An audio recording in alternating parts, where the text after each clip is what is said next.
Le Seigneur soit avec vous. Évangile de Jésus-Christ selon saint Matthieu. En ce temps-là, les pharisiens allèrent tenir conseil pour prendre Jésus au piège en le faisant parler. Ils lui envoient leurs disciples, accompagnés des partisans d'Hérode. « Maître, lui disent-ils, nous le savons, tu es toujours vrai et tu enseignes le chemin de Dieu en vérité. Tu ne te laisses influencer par personne, car ce n'est pas selon l'apparence que tu considères les gens. Alors, donne-nous ton avis. Est-il permis, oui ou non, de payer l'impôt à César l'empereur? Connaissant leur perversité, Jésus dit, « Hypocrite, pourquoi voulez-vous me mettre à l'épreuve? Montrez-moi la monnaie de l'impôt. » Et lui présentèrent une pièce d'une denier. Il leur dit, « Cet figuier et cette inscription, de qui sont-elles? » Ils répondirent, « De César. » Alors il leur dit, « Rendez donc à César ce qui est à César,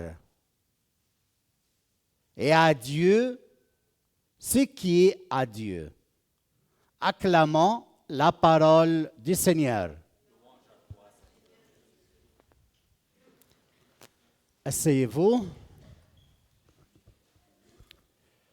Bien, on reprend notre normalité. La semaine passée, à Bonafausi, il a prié avec vous. C'était bien, je crois. Il y avait une seule messe. Et on a parlé lundi. Il est parti mardi. Je vous demande de prier pour lui. Il vous salue. Il vous remercie de ce temps qu'il a passé avec vous. Il faut prier aussi pour sa mission, qui n'est pas facile. Il devait rencontrer sa mère. Je pense qu'il est allé bien.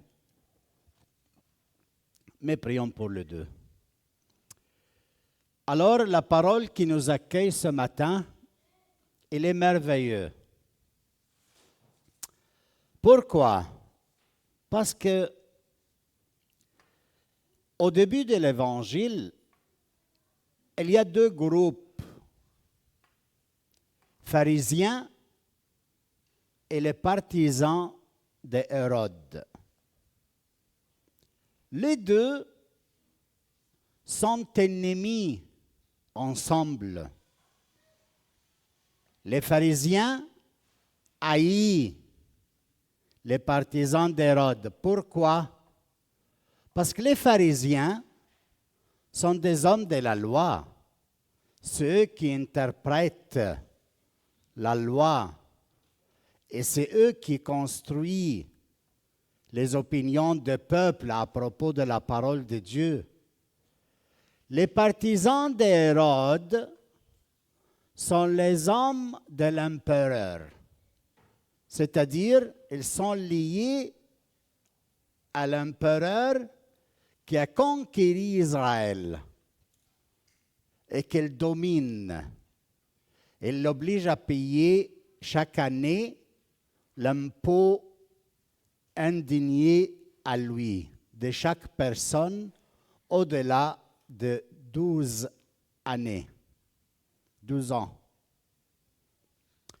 Et alors, ceux qui sont pharisiens sont en contraste toujours avec les partisans de Hérode, les hommes de roi. Mais c'est drôle. Aujourd'hui, il y a les pharisiens accompagnés avec les partisans d'Hérode se font amis les deux pour affronter un ennemi qui est Jésus. Ils voulaient les deux ensemble le faire tomber dans une piège parce qu'ils étaient tannés de lui. Il attirait l'attention. Il mettait en discussion leur pouvoir sur le peuple. Et alors, ils se sont mis ensemble. Ils se sont fait des amis les deux contre Jésus. Ils sont allés à lui poser une question. Mais avant de lui poser la question, ils ont fait tout un éloge. Tu es vrai. Tu enseignes le chemin de Dieu en vérité. Tu ne fais pas apparence de quelqu'un. Et tu es juste. Un gros éloge ils ont fait. Est-ce que c'était vrai ce qu'il disait? Oui, il est vrai, le Seigneur. Il enseigne en vérité. Mais qu'il sort ces choses de ces deux groupes, ça, c'est pas normal. Pourquoi? Parce qu'il n'aime pas. Il haït à Jésus-Christ. Et alors que tu es quelqu'un, et tu vas lui dire tout un éloge avant que tu parles avec lui, et s'il y a une mauvaise odeur. Elle s'appelle idolâtrie. Tu idoles la personne. Tu as besoin de quelque chose de lui, et tu veux quelque chose de lui, tu veux le faire tomber en piège, alors tu lui donnes des paroles d'adulation, qu'il adolcit un peu. Et après, tu sautes sur lui et tu le prends.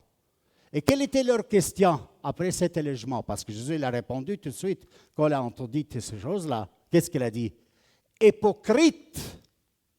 Qu'est-ce que c'est l'hypocrisie? C'est la duplicité.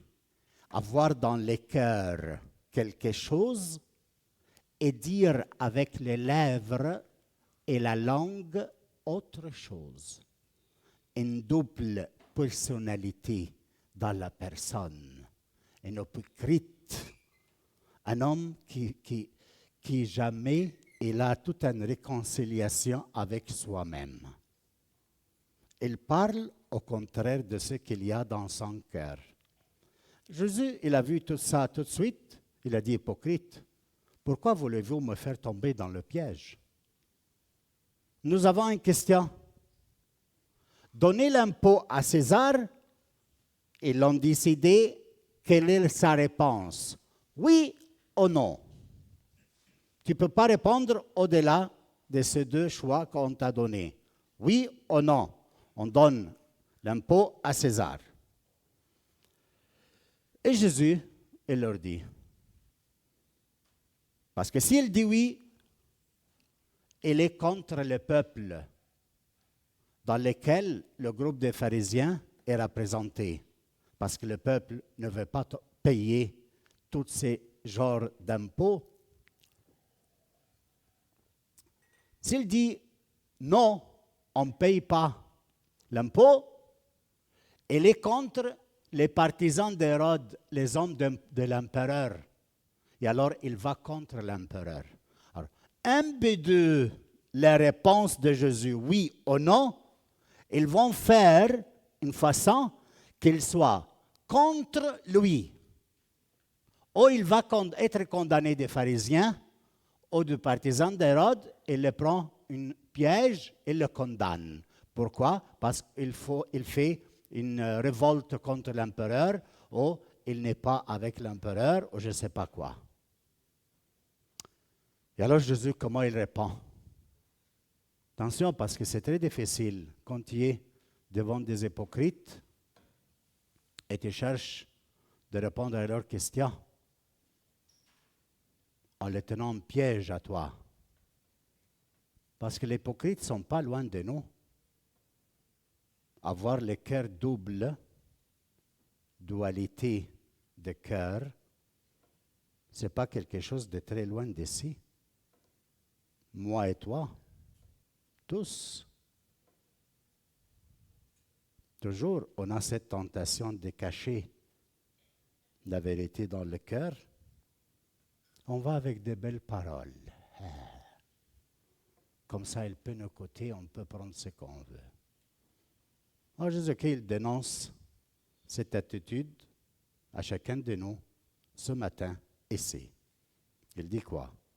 Hypocrite. Hypocrite. Hypocrite. Qu'est-ce que vous voulez avec moi?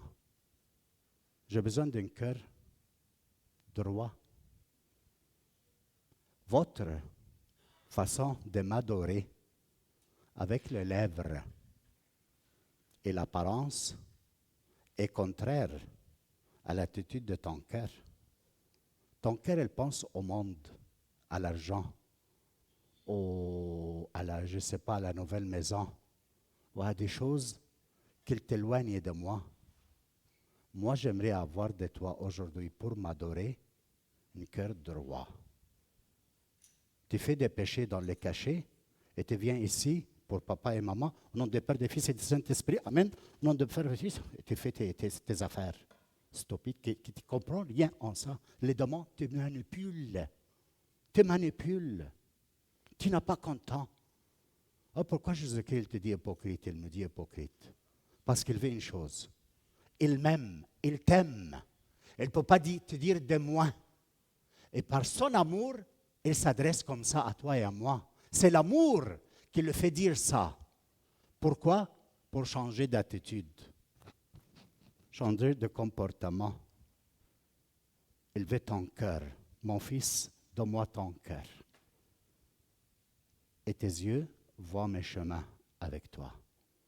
Un cœur droit. Dit le psaume, un cœur pur, donne-moi, Seigneur. Et après, pour finir, il répond, Jésus-Christ, à la question. Donne-moi une monnaie. Tu sais, حتة عملة كده فلوس كده فضة ولا مش عارف ازاي. Et alors, dans cette monnaie, semble-t-il que Jésus ne l'avait pas dans les poches. S'il avait quelques monnaies dans les poches, il l'a fait sortir. Mais il n'avait pas dans les poches. Donnez-moi une monnaie que vous payez à César. Il prend la monnaie, il voit qu'il y a une image. Il dit, à qui cette image? Il dit à l'empereur, à César. Mais alors je dis, qu'est-ce qu'il dit? Donnez à César ce qui est à César. Et donnez à Dieu ce qui est à Dieu. La question, écoutez bien cette question. Quoi à donner à César et quoi donner à Dieu? Parce qu'il dit donner à César ce qui est à César. Qu'est-ce qu'il y a de César? L'impôt. Payer l'impôt. Si quelqu'un ne paye pas l'impôt ici pour le payer, il fait mal. Si quelqu'un vit sous la table ou il reçoit d'argent sur la table, il fait mal. Je le dénonce. Parce que chaque chrétien baptisé est appelé à payer son impôt comme il faut. Il a payé à l'État ce qu'il faut. Et celui qui fait contraire de ça est chrétien, il fait de mal. Elle doit se confesser. Les choses doivent être dites. Tu fuis l'impôt? Convertis-toi. Paye l'impôt, dit le Seigneur. Donne à César ce qui est à César. Et après, il dit, donne à Dieu ce qui est à Dieu. Qu'est-ce qui appartient à Dieu? Qu'est-ce qu'on donne à Dieu? Un jour dans la semaine, on vient à la messe? Non. Un jour à la semaine, on vient dans la rencontre de groupe qu'on a? Non. Ça, ce qui est à Dieu? Non. Qu'est-ce que tu donnes à Dieu? Qu'est-ce qu'elle demande Dieu? Toi. Donne à Dieu ce qui est à Dieu. C'est toi qui appartiens à Dieu. C'est toi dans lequel la monnaie de Dieu, dans lequel son image est imprimée sur toi, parce que tu es créé à l'image de Dieu, à l'image et la semblance de Dieu. Alors donne ce que Dieu à Dieu, c'est-à-dire donne toi-même à Dieu. C'est-à-dire, mets-toi Dieu, Jésus-Christ, à la première place dans ta vie. Avant l'argent, avant le travail, avant le prestige, avant tout ce que tu fais dans ta vie. Dieu est à la première place. Donne à Dieu ce qui appartient à Dieu. Combien de choses on fait dans notre vie, on met Dieu à côté. Il vient après, parce qu'il faut finir ça. Non, le Seigneur ne bénit pas les choses. Si tu ne mets pas le Seigneur à la première place dans ton cœur, beaucoup de choses ne sont pas bénies. Et tu fais des choses, sont pour toi, réjouis-toi. Mais au fond, tu n'es pas heureux. Pourquoi? Parce que Dieu n'est pas à la première place dans ta vie. Donne à Dieu ce qui appartient à Dieu. Et donne à César ce qui appartient à César. Amen.